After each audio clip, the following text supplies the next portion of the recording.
And this afternoon, former Chief of Defense Staff General Nunu Mensah says the current economic challenges facing the country may cause riots to break out in the country if urgent steps are not taken to address them.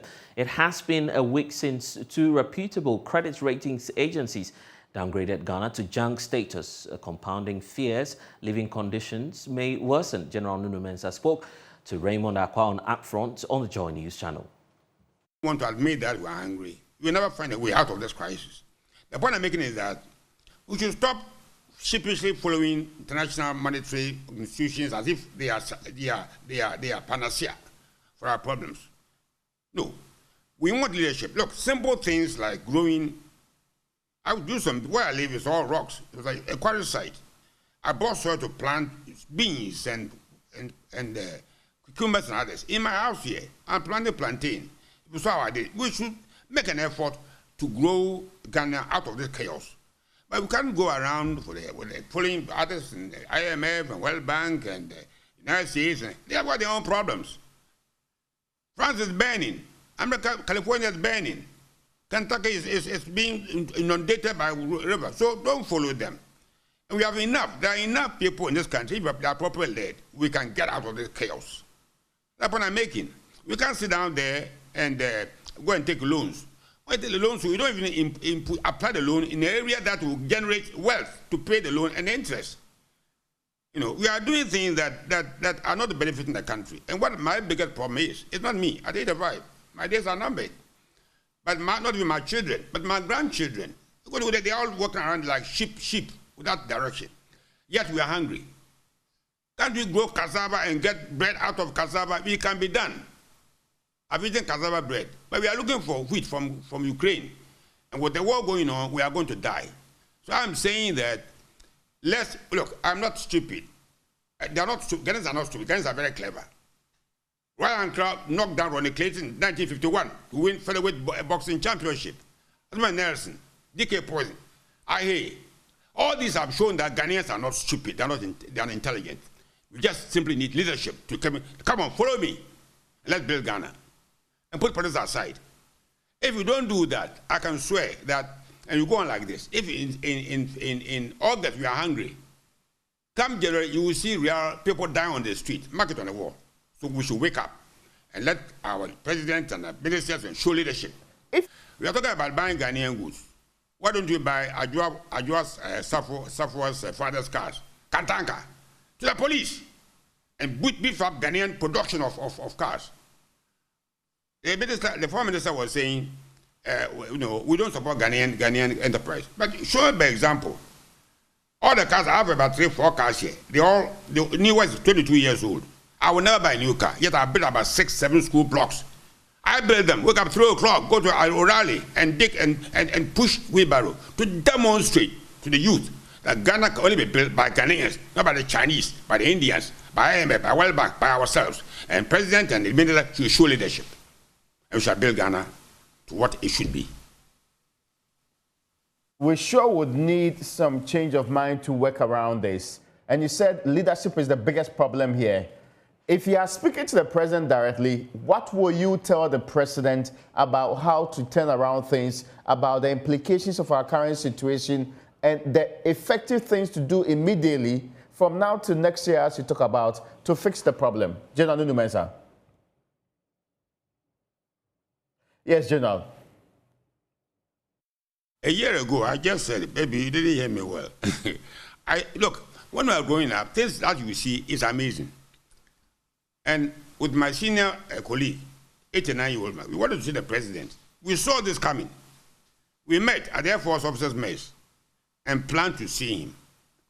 I saw Kwame him. You can ask him, Kwame, I want to see the president. He called a certain number, Ochedaku.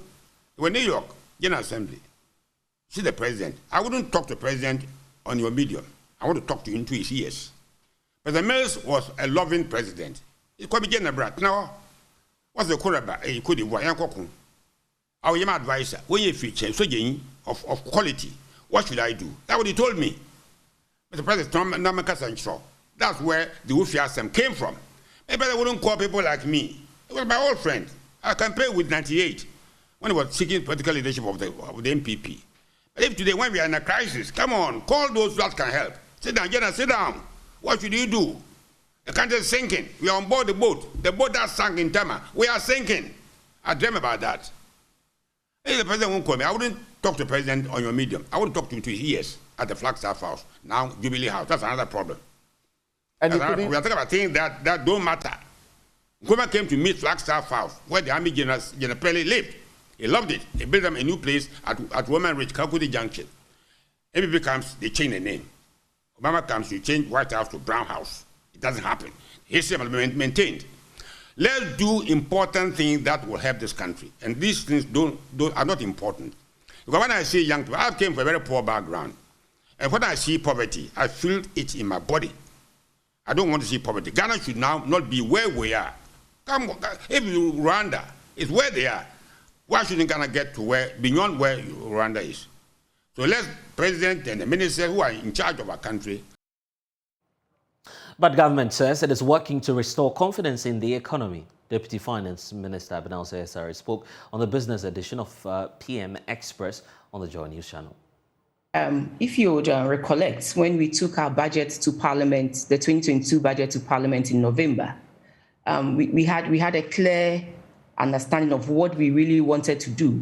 After the adverse impact of COVID-19, we sought out to build a sustainable entrepreneurship nation and also to focus on debt sustainability and increased growth.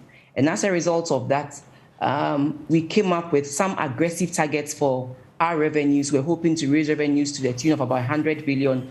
And also we estimated some expenditures that we believe will help kickstart the economy and result in some positive growth for us. And that was also to the tune of about 137 billion Ghana cedis.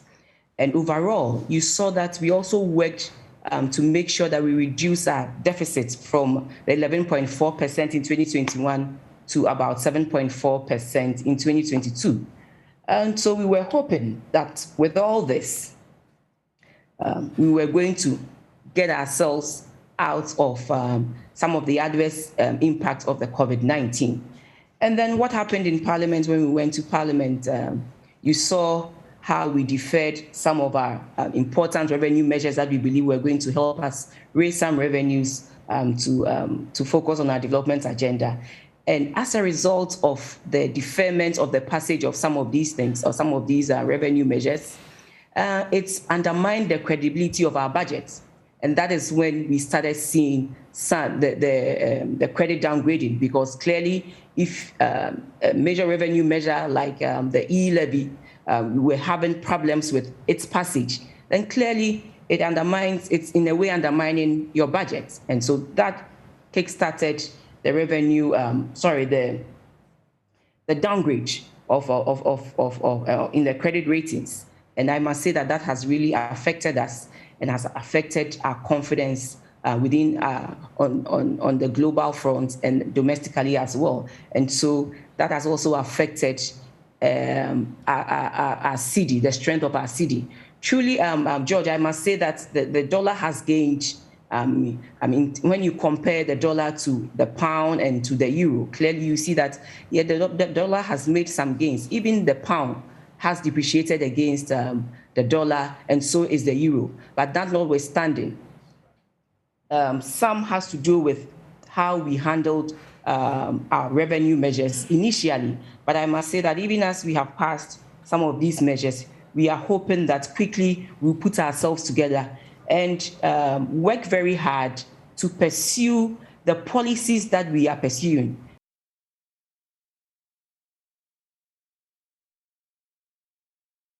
Well, let's stay on the story because Deputy Finance Minister Abinal Sesari says government will meet the IMF in September and hopes discussions and negotiations will be concluded for the program to begin. Government, through Ministry of Finance and the Bank of Ghana as well, are all together putting measures in place to help curb this. And one is our engagement with the IMF. we have had the initial engagement where it was a fact-finding mission. And we are hoping that come September, quickly we will sit. Hopefully within 4 to 6 months, we should have a program. And that should... just some clarity from you that the negotiations will commence officially from September. Am I right? So, we began with the data. They began with the facts finding where they came to collect some data. And in September, yes, we will also, go sit with them and then continue to engage. We are hoping that within 4 to 6 months, we should have a program with them. And that will bring in some foreign currency as well. Again, the Afri-Exim loan of $750 million that Parliament approved for us, we are looking at sort of concluding almost everything, and then we're hoping that that will also show up the reserves that we have. And Bank of Ghana said, Bank of Ghana is on its side, is also coming out with programs and policies that they believe will help boost reserves. They are engaging the mining companies to make sure that they also buy their gold. Again, they are also, one thing that is also affecting us in a way, and that is causing that huge depreciation, is the BDCs. The BDCs, that's the oil marketing companies, also need oil and money, foreign exchange to bring in the oil. And it appears that the Ghanaian cedi has been suffering a major setback. Let's bring you how the currency has been performing with some other contemporaries across the African continent. So this is a chart of some nations which are having some difficulties in terms of the depreciation of their currency. So for instance, in Botswana, their currency is suffering about some 6.5% lost. That's where it's been rated at. In terms of Mauritania, we have their rupee also going into the negatives. Some 7.9%, that's the depreciation rate. And in Uganda as well, the shilling is also suffering by some 8.21%. Then you have the Sudanese pound as well. They're having a very deep toll of 16.60%. The Egyptian pound is also not being spared because they are being rated 19th across the continent. So you have some depreciation rate of 17.94%, and you have Sierra Leone, which recently knocked off some zeros on their currencies, also suffering some depreciation there. They're being placed 20th, and depreciation is rated around 20.36%. But in terms of other countries as well, we can talk about Malawi and their kwacha. It's also depreciating by some 20.71%, rated at 21st. And Ghana comes through, follows the kwacha because the cedi is depreciating at some 28.82%, rating some 22nd on the index. We'll definitely be on the lookout for that and bring you some more updates as and when we have it. But for now, dreams shattered, efforts squandered. These are but a few ways many are impacted by the pandemic, which saw the global economy crashing. COVID-19 brought with it widespread devastation, causing many businesses to collapse. But not all succumbed. Some saw the opportunity to break out. In the following special report, JoyNews editor Sarah Mabladi Souza puts the spotlight on Bafo Nketia Sapong, who, through his delivery service, moved to people when the world stopped moving.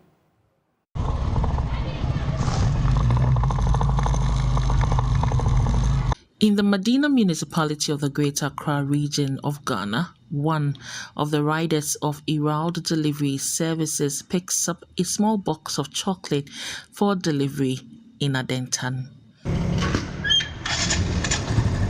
He has an estimated 5 minutes. This delivery business was born out of the COVID-19 pandemic by Bafo Nketia Sapong.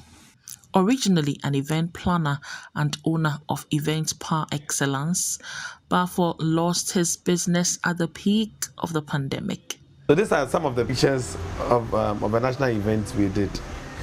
It was so nice and successful. So as other people came around to find out who did the decor. Everyone was like, you. People were surprised at how Could I do that? This is a wedding decor that we did at the University of Ghana. We hosted about 300 guests. My employees were like 15. This was a birthday party we did for a CCS girl. So we chose the Frozen character. It was so nice. She was happy. It was something like a surprise for her. He is just one of those whose daily bread was affected by the virus. Data from the Ghana Statistical Service indicates 42,000 people were laid off. 25% of Ghana's workforce had their salaries slashed. The pandemic also led to the reduction of working hours of 700,000 people. Being broke in the solitude of a lockdown triggered deep thoughts about how to survive. Bafo ventured into the delivery business. During the COVID, because our job line was down, I decided to shift from one to another business. So I thought of going into the motor business, it's being a delivery business, because no matter what, people get food, buy drugs and other things, and you need someone to bring it to you. Due to the COVID-19 pandemic, Ghanaians have turned more towards delivery services. I have people that I call privately who don't have apps, but I have their contacts and I do business with. It works for me, and the apps too work for me. But the one that is people, what makes it easier is you just pick up your phone and you call and they are there. Going out to get something becomes a stress, and as I am a student as well, I have to be in school due to some classes and some projects. So just going online to get what you want is very effective, it's very fast, and it's very helpful. I'm a customer, my satisfaction is your priority, so you are supposed to make sure that whatever I want, it should be given to me. So I would personally want you to bring it to me than giving it to someone else to deliver it to me. Yes. Bafo, who has taken advantage of this need and created a business, also employs some young men. One of them is Bismarck Labi. Bismarck is one of the employees we started with when Herald Delivery Service came in mind. And he has been a very wonderful person, very hardworking and very humble. Clients always talk about him in his good aspect. I haven't had a report from any clients, and I think he does get little tips. I was once an instrumentalist, and since there was COVID-19, there wasn't any band playing and all stuff. So I decided to contact Bafo, so to buy me a bike for delivery. So he agreed on that and bought the bike for me. Bismarck is using this opportunity as a stepping stone to launch his own business in the near future. We are 4 riders in Herald's company. Kofi is one of the riders. So I think after the work and pay contract, we'll still do the delivery. After a period of time, the bikes will become theirs as they pay me. This work and pay is like paying twice of the amount of how much we purchased the bike. So for like a year and a half, I think 19 months or so, the bike will become theirs. This success comes at a price. Police being arresting the bikers and accidents. A time came that we had to deliver a birthday cake to someone, to a client, and the rider had an accident. So we charged like 30 cedis. We had to go and pay 300 cedis for the cake. You can't tell the client that we had an accident, your cake is spoiled or something. You have no option than to pay. So those are some of the major challenges that we encounter.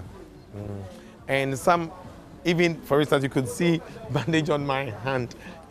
I think last week I had to deliver something to someone and I had an accident that had affected my hand. So the challenges are many. Bafo hopes his ability to diversify and create another business at the peak of the pandemic would continue to motivate people to think outside the box and remain hopeful. This job has been very helpful to me.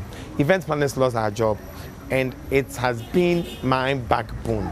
At least you get something to put on table, something to buy your fuel or anything, something. So this job, I've never regretted doing it. Well, President Akufo-Addo cut short for the construction of the 16-kilometer Kejebri-Mpoho-Edum-Bansu road. It's been 4 years since attempts were made to fix that stretch, but residents say all attempts and all that they see right now are culverts on the shoulders of the road. The main construction is yet to start. They are peeved and feel deceived. On today's edition of JoyNews Agenda, our Western Region correspondent Natalia Kwanta has been following up on the Kejebri-Mpoho-Edum-Bansu road and reports.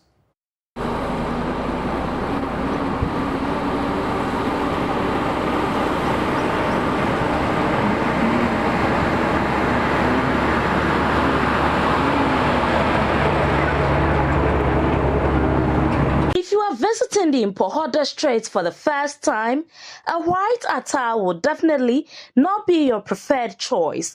The dusty and bumpy nature of the road turns every color to brown. The vegetation along that stretch has lost its greenery and the constant dust. The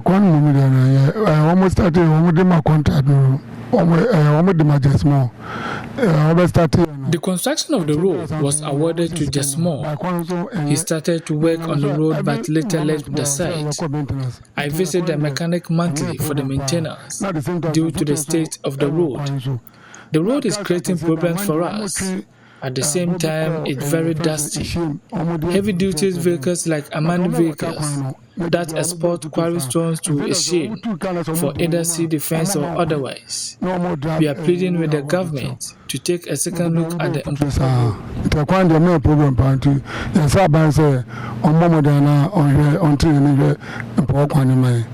Somewhere in 2018, government came here to cut sword, but for some time now, we have not seen any improvement. Whether it rains or shines, we suffer.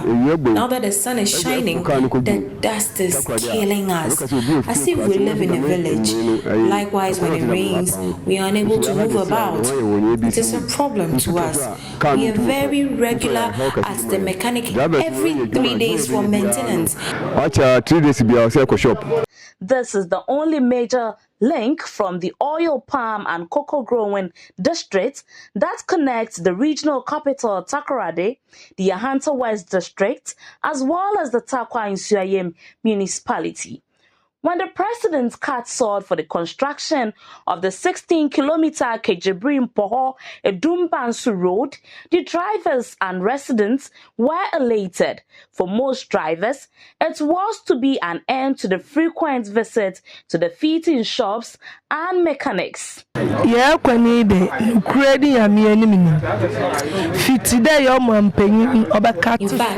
our roads are really bad. Truth be told, this place has been bad since our president visited to cut the sword. Just more helped us a bit by making it more trouble for us from Akwa through the middle of Edum Dominancy. All our earnings are into maintenance and the purchase of fuel. We plead with the president to hear our cry. Recently, we demonstrated and we were attacked by soldiers who beat us up mercilessly. The contract was awarded to JPP Construction Limited with an 18-month completion of the first phase.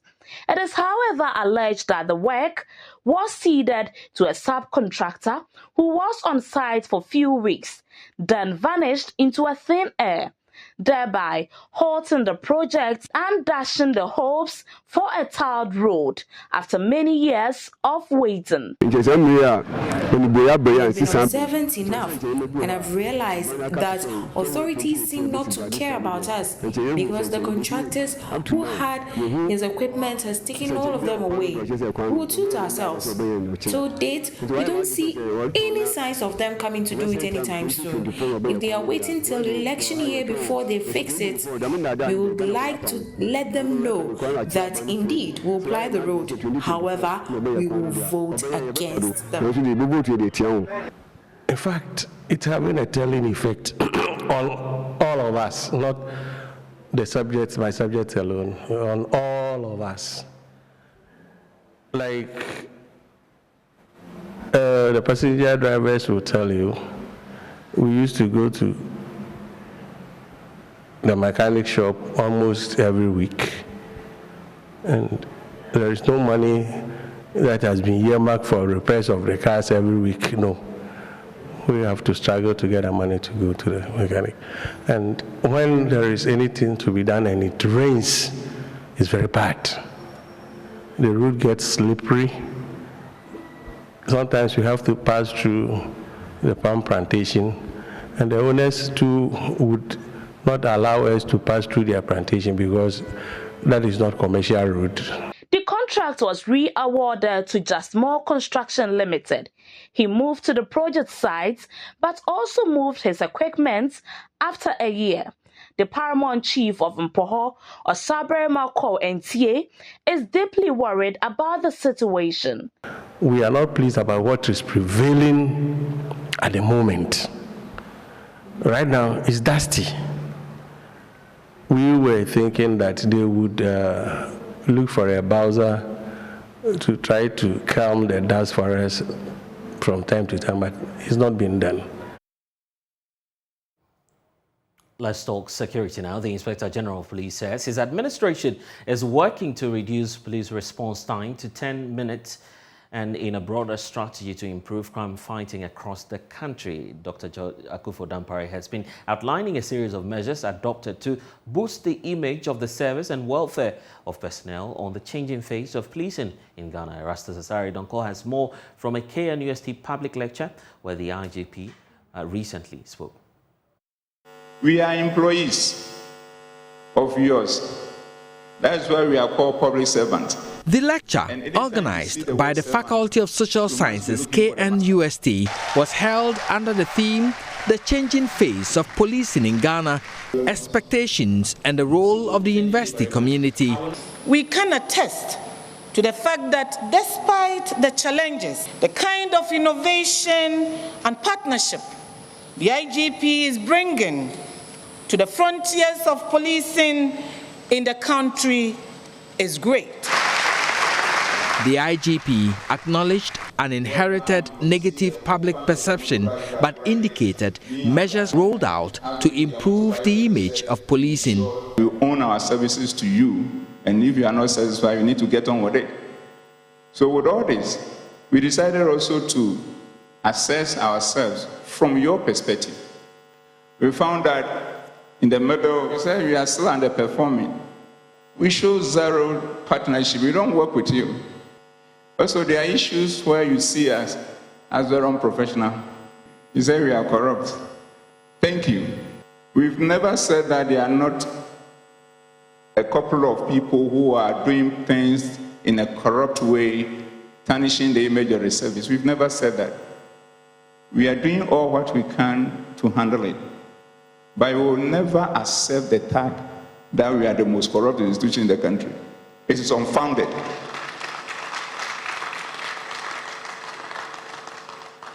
Because all those researches have challenged methodologies.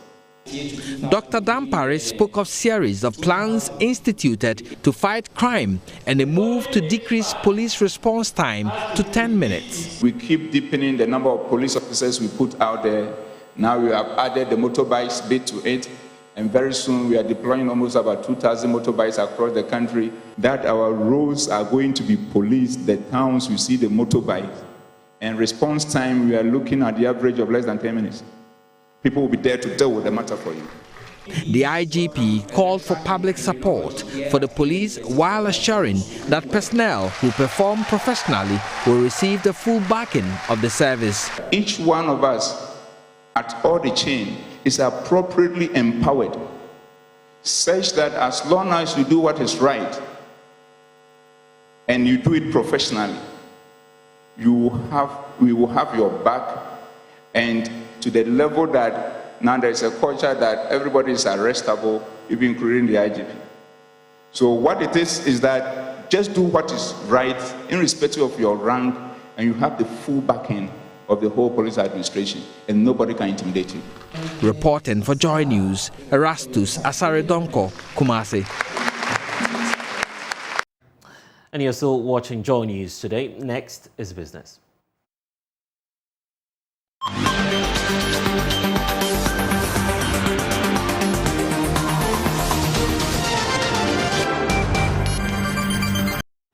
Hello, good afternoon. It's time to do business with me, Beverly Broom. As part of efforts to redefine its operations, Ghana Postal Company Limited has launched a Scatterbox product. According to the managing director for Ghana Post, Bice Osei, the move is to ensure that there is a synergy between delivery services and consumers. Speaking to Joy Business, he revealed that the Scatterbox is to complement other courier operations of the company.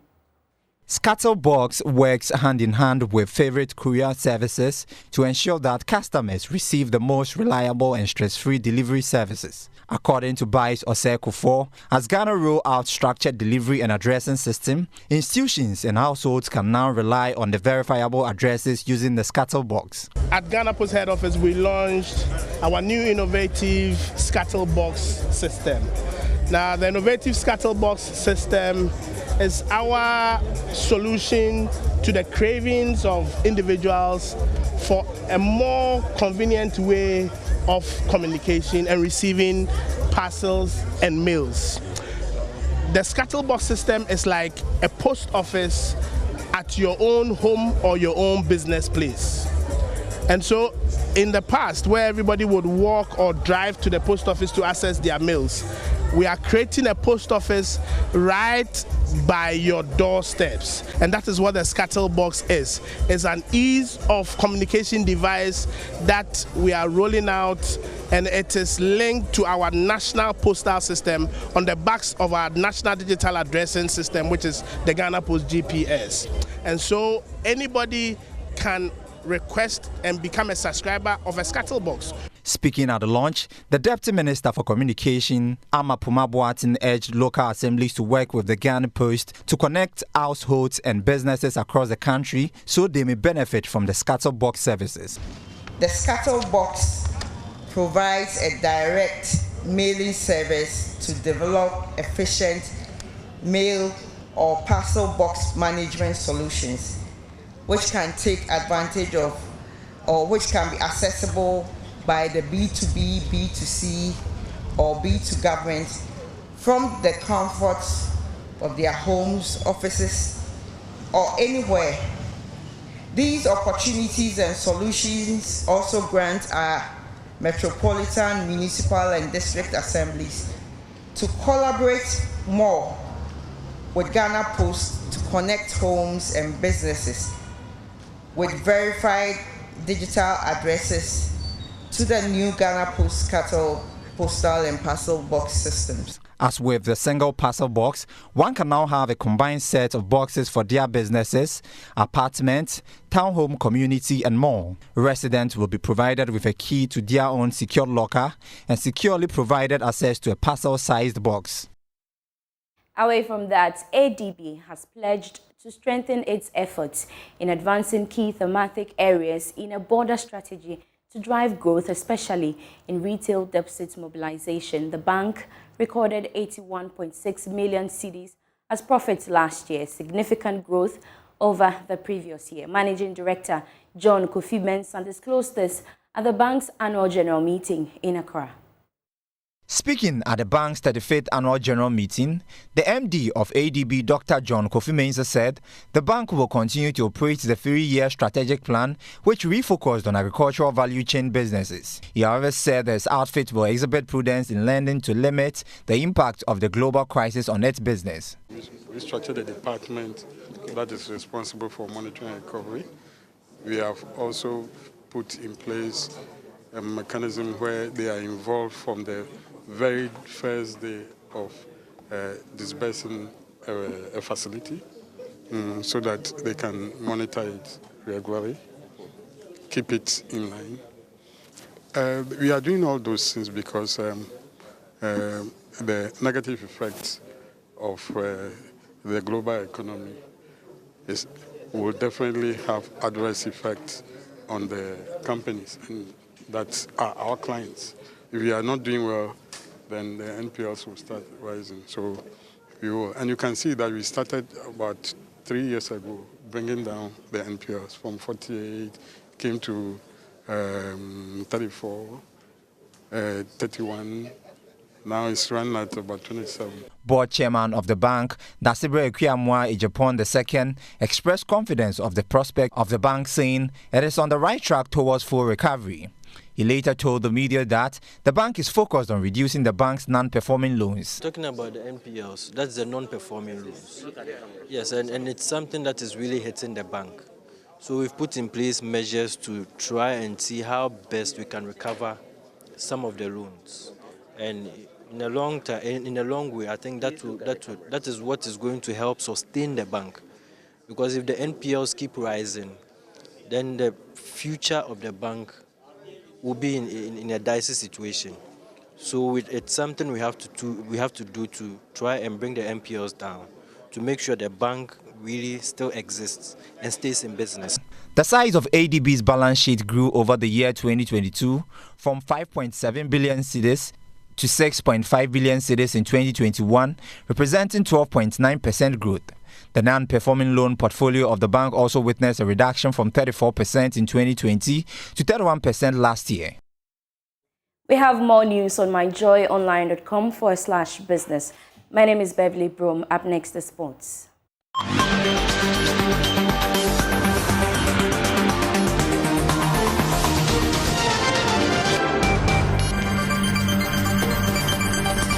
Let's still do stories that have to do with Commonwealth Games. Former WBO Super Bantamweight champion Isaac Dogbe wants Ghanaian boxers to be given opportunities to explore their talent. According to him, the country is abound with many talents who would soon explode.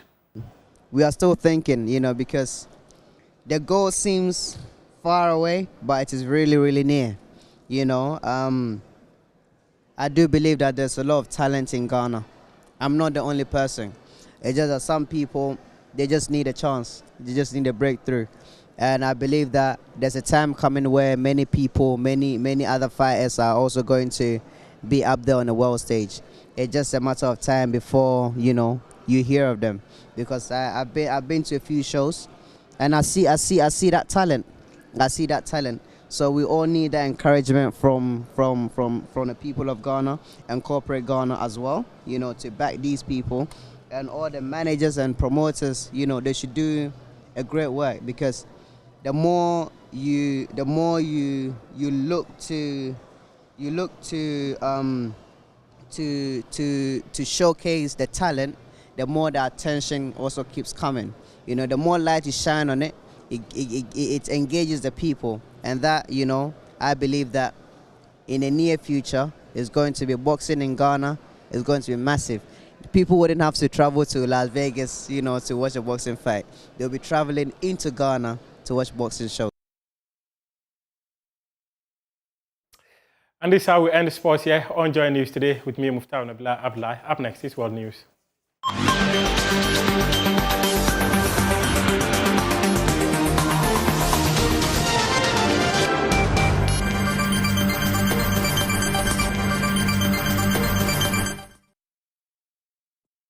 Good afternoon, welcome to Showbiz here on Joy News today. Now, legendary highlife musician Jedouble Ambule has assured patrons of an unforgettable performance at the Akwaba Festival 2022. Speaking to Joy News, the highlife great reveals the event will enable Ghana to sell its heritage on the global market. Akwaba is something that is demonstrating our heritage, because people are going to be selling crafts, and whatever that is handmade, whatever that's Ghanaian made, is going to be sold over there. And anywhere that there is an entourage of people, you must know that music has to be there, because music is a form of entertainment that will entertain anybody that comes over there. So it's going to be started from the 18th. And the 19th, there's going to be some music also coming from the younger ones, talking about the Yautogs and Amarados and all that. They're all going to be meeting over there and, express their own form of music. But the highlight is going to be on the 20th, whereby me, JW Ambule, I'm going to be there with my Segendi band and demonstrate to the people what is coming from our heritage. Me, I'm very, very, very much particular with what is coming from our heritage, because that's what belongs to us. Radio and TV personality Akuma Mama Zimbi has been sharing excitement as she prepares to host the event. I am very, very, very excited because Akaba Fest is the first of its kind happening in Ghana here. And then come 18th of August to 20th of August, all roads lead to the National Theatre. In fact, the world is going to see the indigenous food we have, our beats, of course, and me being the host. Oh my goodness, I have been an orator of culture and style in Africa. My hair gets toast, my dressing tells you. So we're going to have fun, be all over the diaspora. In fact, the industry, tourism is going to make a whole lot of money. So you don't have to take yourself out. There's going to be modeling, there's going to be dancing. Akuma Mama Zimbi there, and in our showbiz for this afternoon on Joy News today. Good afternoon to you, Blaise. Yeah, and we're looking up to the fun next week, but I'm sure that... Would you be there, though? We need to go there. I'll take you. That's all we have for Joy News today. For more, log on to myjoyonline.com for updates.